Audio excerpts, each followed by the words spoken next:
So tell us, gentlemen, for this film, The One at 18, how is this film more relevant to what's going on in the Middle East, of course, in Israel, in Palestine? In general, the young generation nowadays is left with two choices. One of them is to be the absolute victim and to accept the occupation as is, and the other model is the ISIS model, which is to be radical and lunatic. The interesting thing about this film is suggesting a third model where the young generation can reclaim the power back and they can change their future without taking any of those two sides. Mm-hmm. And you got The One at 18, and you were inspired by the comic book that you're telling at the beginning of this film. What part of it did you tell yourself that you wanted to actually make this into a film? Or was there a sequence of events that...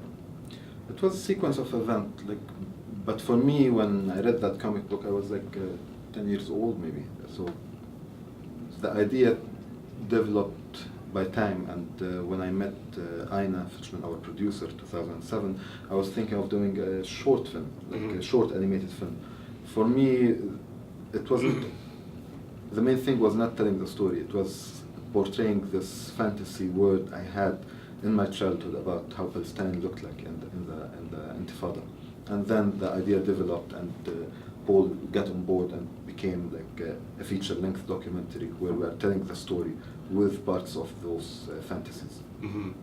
Now, it went from being just a kind of allegory to being an allegory within a much larger context. Right.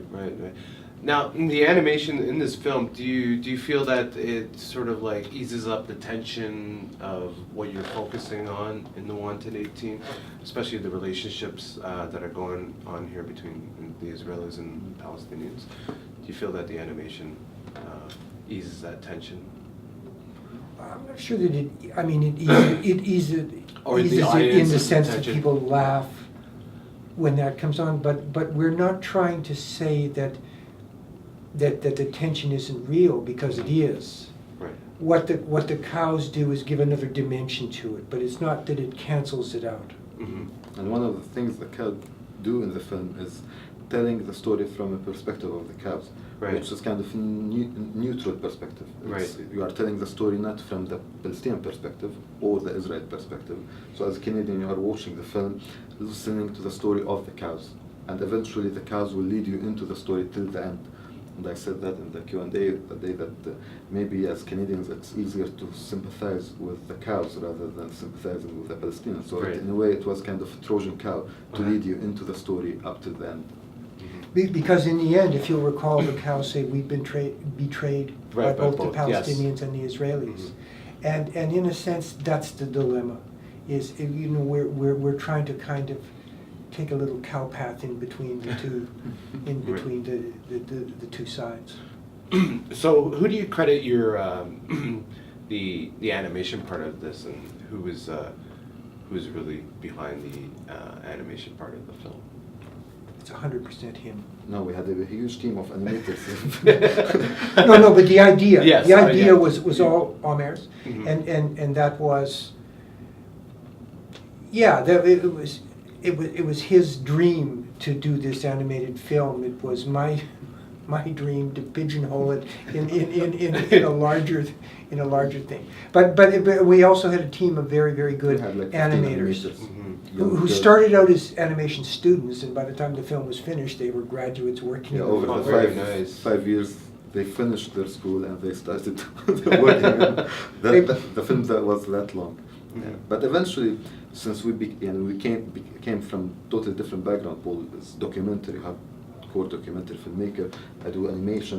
So basically, when we met, each one of us started to get involved in the other world in a way or another. So Paul got involved in the animation a bit. I learned a lot about the recreation and doing an interview. So it was kind of a learning process for me. Now tell us what is it like to be here, to be selected here at the Toronto International Film Festival, and of course, what kind of message do you want to relay to your audience about The Wanted 18? How do I feel? I think I need another 10 days to start reflecting on that. I'm quite surprised. Usually I'm in the audience seat, and to be on the stage introducing the film and talking about the film, it's quite a big thing for me, especially to be here in TIFF.